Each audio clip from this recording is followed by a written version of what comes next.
Hello everyone, this is Philosophy 72.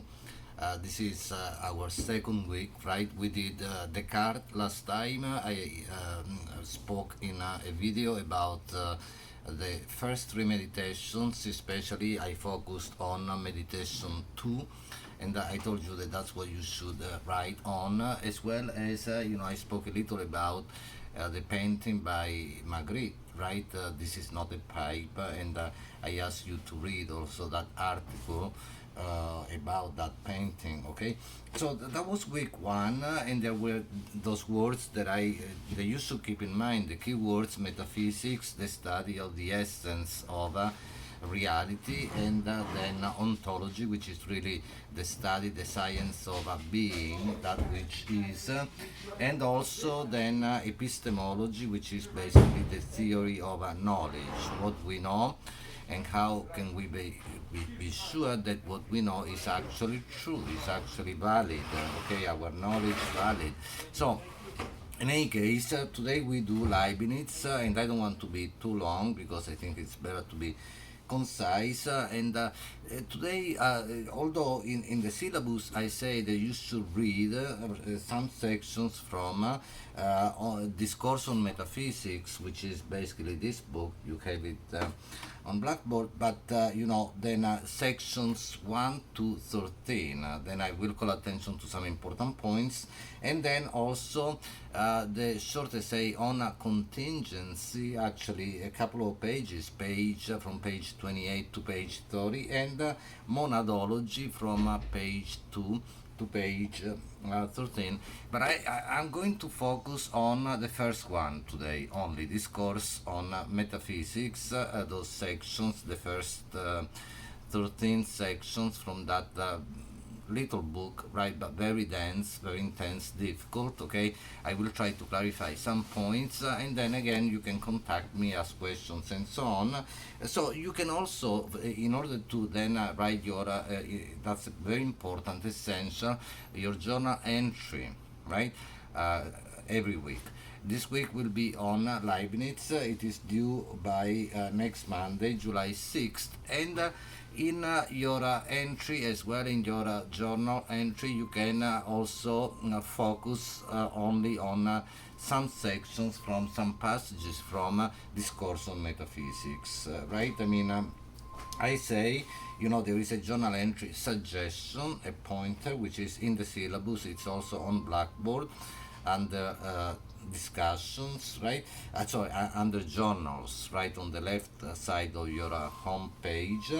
And right, I mean, say what Leibniz means by speaking about this idea of a substance, right? Substance, which is like a complete world, and like a mirror even of God and of the whole universe, okay? Which each substance expresses in its own way. Each substance expresses, for Leibniz, the whole universe, God and the whole universe in its own way. And then, relate this perhaps to the theme of the course, which is the self, the other, and the world, right? And also to what we saw last time in Descartes. Remember, Descartes establishes the centrality of the self. What's important really in Descartes is that I can doubt, ideally, technically, everything, but not the fact that I am thinking, not the fact that I'm doubting, because when I doubt, that maybe I'm doubting. When I think, then maybe I'm not thinking, I'm still thinking. So I think, therefore I am, centrality of the I think, the self, the subject, okay? And remember in Descartes the two substances of a body on the one hand, or extended substance, and mind, soul, mind/soul on the other, right hand, which is a thinking substance, right? So in any case, with Leibniz we have a different idea of a substance. Let's begin with that, okay? Each thing, each individual thing, right, is a substance in itself. complete, right? So it is, and that's actually you will see in the book he has this expression, notion of an individual substance, okay, which is a technical expression, right? One thing is the individual substance. For example, this book is an individual substance. I myself am an individual substance, but then the notion of an individual substance, pay attention to this because this is key. If you understand this, then you have really a way also into Leibniz, into his work, right? I mean, that the notion of an individual substance, right, includes, right, contains within it, it includes everything that has happened, that is happening, and that will happen to any individual substance, whether it's me, you know, the person outside, the house outside the book, and so on and so forth, okay? I hope this is clear, and this is why you find at the beginning of the outset of this great sections from discourse on metaphysics. See, the word metaphysics comes back, and you see in section 1 these remarks about perfection, right? And here he's taking issue with Descartes. Maybe I didn't say last time, but for Descartes, right, I mean, God is perfect. They are both religious Christian philosophers. For Descartes, God is perfect, the human being and everything else is imperfect. Okay, but now Leibniz is saying, look, I mean, everything is perfect in its own way. This is a very important concept, very fruitful. You know, think about the implications of that. If everything is perfect the way it is, then nothing is ultimately right. Whatever then we call, using maybe more sociological, psychological language, deviant, abnormal. Leibniz himself says irregular. Nothing is irregular, right? Everything is perfect, right? Certainly, God, the highest perfection of all, contains all other perfections, but this idea of perfection in Leibniz, it will come back with the next philosopher, Spinoza, but this idea of perfection is very important because perfection means simply complete. That you cannot add, you are not in need to add anything else to it to make it better, and so on and so it is complete, okay, in itself. So that's what he says on the first page, section 1. There are various completely different ways of being perfect. Think about the implication of this even today when we speak about, I don't know, social issues, right? Issues of, for example, identity, which is very important and very confusing today. But Leibniz has a lot to say about identity, and for him, identity is difference. Difference is identity. Everything is different from any other thing, and everything is perfect in itself, in its own right, the way it is. Okay. So in any case, I don't, because again, there is so much to say in. Section 2, you find this very interesting, the highlighted sections, especially look at those remarks on questions of morality, moral, life, moral philosophy, ethics. I'm not going to go into that now, but read those. You know, you can also write about those ideas. You know, the question of reason and will. I mean, for Leibniz, I only say this in a very quick way. For Leibniz, reason, understanding is more important, if you will, than the will itself, right? Even God, you know, God does not choose, of course, Leibniz is a Christian philosopher, God creates everything, right? But he doesn't choose on the basis of his will, but on the basis of his understanding, reason, okay? So that's the important thing. Otherwise, Leibniz says God would be like a dictator, sort of, right? I mean, a whimsical person saying, I want this because I like it. No, you know, he wants what he wants, and so everybody should act accordingly, do accordingly, because it is objectively good. That is problematic, but that's basically the idea. We cannot change the nature of things. That's what Leibniz is saying, and things are perfect the way they are. Okay, so in any case, you see the highlighted section on passage on section 3, and then on section 6 I move kind of fast. There is this thing very important at the outset of section 6. God's wishes or actions are usually divided into ordinary and extraordinary, but Leibniz says there is nothing extraordinary, there is nothing irregular, okay, nothing disorderly, right? Maybe it is an order that we don't understand. When we say something is strange, weird, disorderly, irregular, right? It is simply because maybe we don't understand it, right? But nothing is that way, and so he actually speaks of this in the most general terms, because he says even in relation to God, okay, everything again is perfect, okay, and so then at the end of page 6 he says, although we can explain some things, but the mystery of the great mystery of creation, right, of the universe remains there. So then it's section 7, he says, now because nothing can happen that isn't orderly, then miracles are, difficult to explain. He will still explain miracles because he's a Christian philosopher, as we will see. The next philosopher, Spinoza, will get rid of the idea of miracles altogether. But for Leibniz, there are some things that God can change, but other things that not even God can change. Okay, so miracles happen for Leibniz only to an extent, to a degree. Okay, so you read that section, and but what I want to focus on especially is the idea of substance. I mentioned that already, and this is really difficult. Okay, on page 4, the right column, this is section 8, okay, when he says, I had to explain what such a substance we already saw with Descartes is, right, and he says this much is certain: when several predicates are attributed to the same subject, and this subject is not attributed to any other, that is called an individual substance. What does that mean? Subject, predicate, think about language. When you have a sentence, you usually have at the beginning, right, in a statement, the subject, right, my friend, the subject, then what about my friend, right? I mean, if I stop there and don't say anything more, then the question is, what about your friend? So when I say my friend called me last night from LA, for example, right?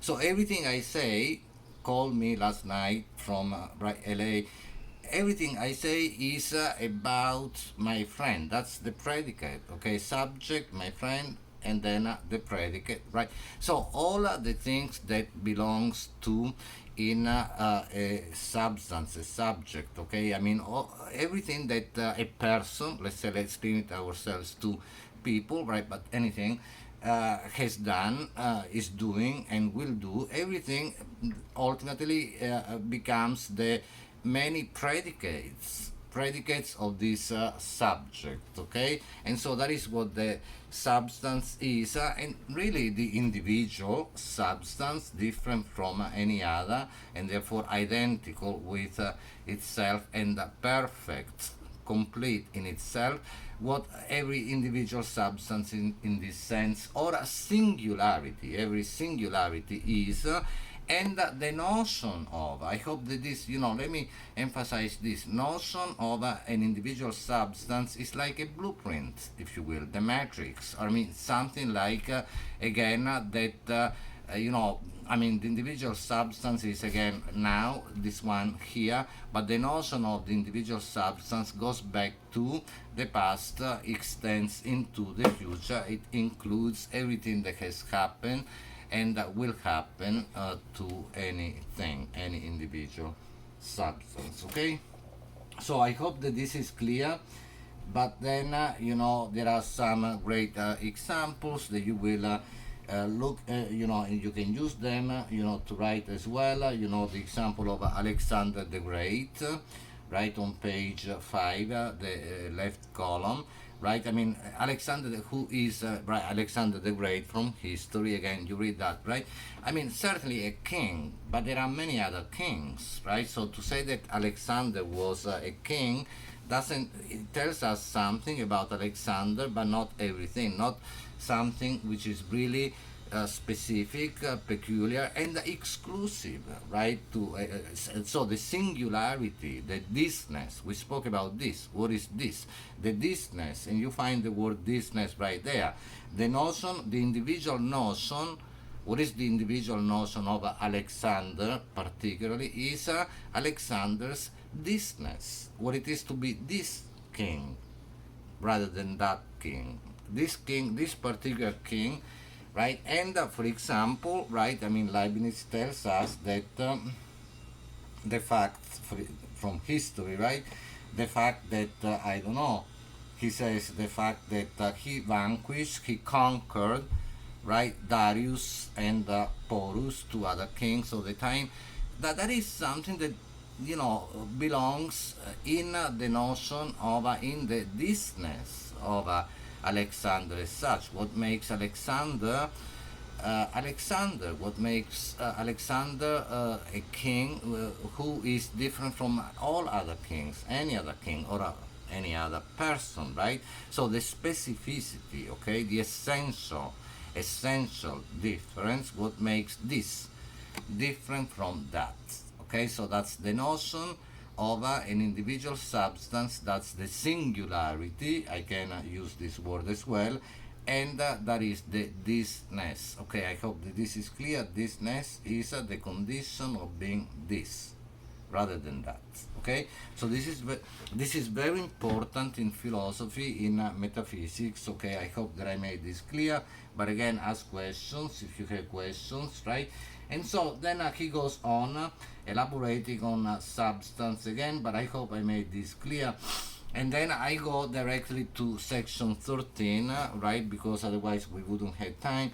And page 7, the left column, he says, I have said that the notion of an individual substance involves, right, I said that already, once and for all, everything that can ever happen to it, and that by looking into that notion, one can see in it everything that will ever be truly sayable, the predicate, say what you can say of the substance. Okay, and this is a problem, he says right there, because it seems then that one gets into this idea of a destiny, right? That there is a destiny, right? A predestination in things. The things happen because they are meant to happen that way. That there is necessity, right?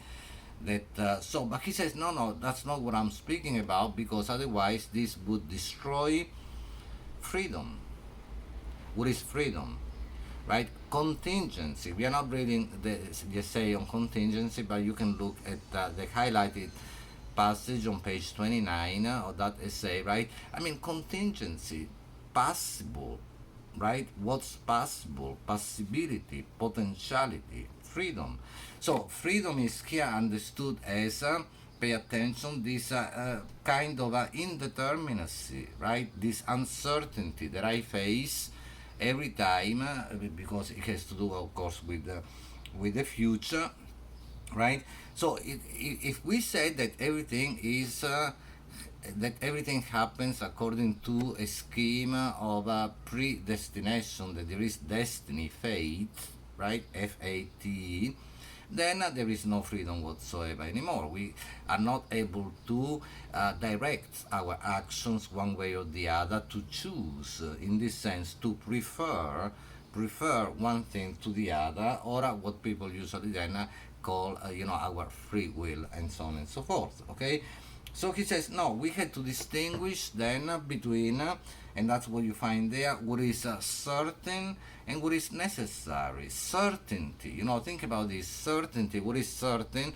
I mean, when we use, say, think about the modals, right, modal auxiliary verbs. In English, I will, for sure, I will, right, I will call you tomorrow, okay, that's certain, okay? That's different from I may, I might, probability, right? Or I could, right? Possibility.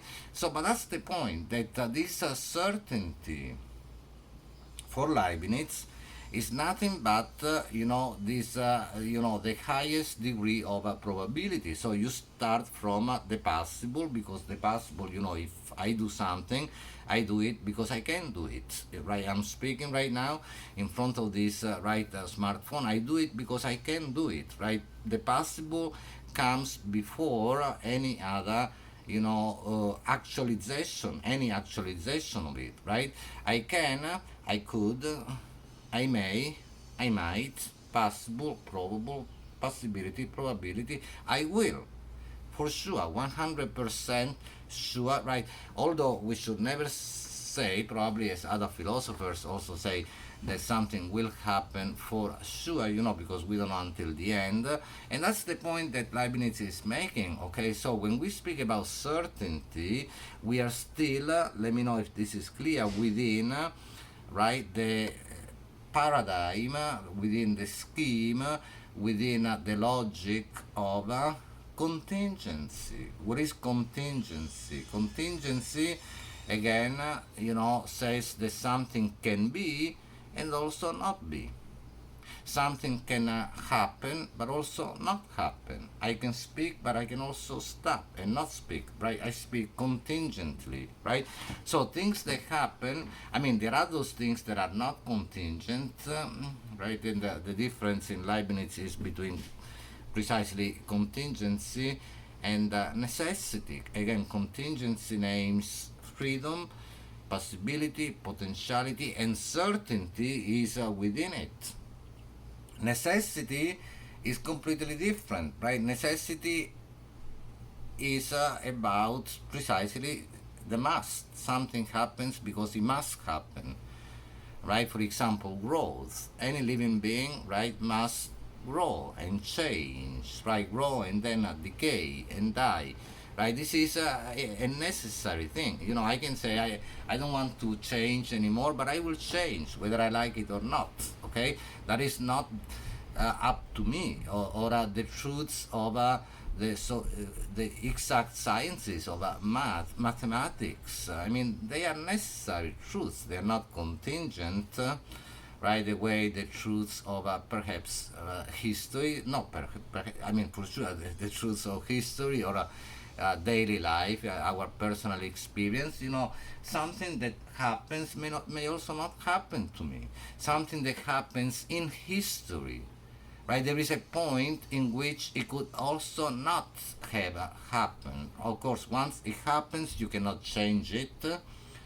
But right, again, remember Alexander, right? I mean, he conquered Darius and Porus, right? He was successful, but he could also not have been successful. I mean, he could also have been conquered by them, right? So again, an accident happens, but there is there is a time in which the accident there is that is likely to happen, that can happen to begin with, that it is then likely to happen, may happen. There is a time in which the accident or the event, any event, right, can also not happen, right? I mean, there is this degree, I hope this is clear, of uncertainty. Then at one point, when something really does happen, what's the meaning of that? Leibniz says it happens because there is enough reason for it to happen rather than not, right? Because the conditions are there. Let's say the conditions are ripe for this to happen. There is, as we know, even when an accident happens, maybe a moment of no return, right? But before you get to that moment, which is again the highest degree of probability, right? 70%, 80, 90, 99, and so on, then 100%, it will happen, something does happen, there is no way back, but that doesn't mean that it was meant to happen, right? It only means that the conditions were such that something that could also not happen then ultimately happens, okay? So I hope that I made this clear, that there is this threshold, right? This kind of border, this limit this threshold between precisely the time in which things can happen and also not happen, and then when you pass that threshold, that limit, things will happen, things happen, and there is no way back, and it looks as if what happens was meant to happen, that what happened because it must, right? Because there was this kind of must, this necessity within it. But he says no. I mean, in some cases, like issues of questions of nature, like I said, natural growth and so on. Yes, in that case, there is no alternative, if you will. But in the sphere of human action, it is really,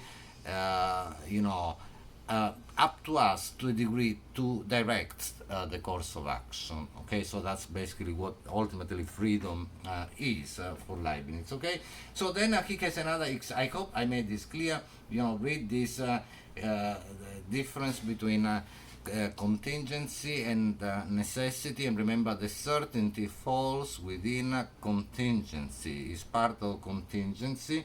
He has this other example from history. This time is Julius Caesar. You read that as well. Very interesting. And then he elaborates on this, and he ends this section 13, that's what we are reading, with the difference between, that's on the bottom of the right column of page 8, the difference between the principle of contingency. Okay, keep this word in mind, very important concept. And then also he says the principle of contradiction. But in any case, the idea, again, I don't want to go into that too deeply, but again, the difference is between, maybe I go up a little, the difference between, the question of, when something happens necessarily, it means that its opposite is impossible, right? It would be a contradiction, right? 2 plus 2 equals 4. The opposite is 2 plus 2 does not equal 4, but we cannot even, right, consider that is not true, right? So 2 plus 2 equals 4, period, right? That's the necessary truth. But again, any other thing, I went to the movies last night, okay, fine. I had dinner with friends last night, okay, but there was a point in which I could also have decided not to go to the movies, not to have dinner. So that was ultimately, although now it happened, but the opposite. It's not impossible to think. You can think of a situation in which, in reality, you have the opposite of what you have. Right? That the event might be the opposite of what actually happened. Okay? So, in any case, I hope that this was clear.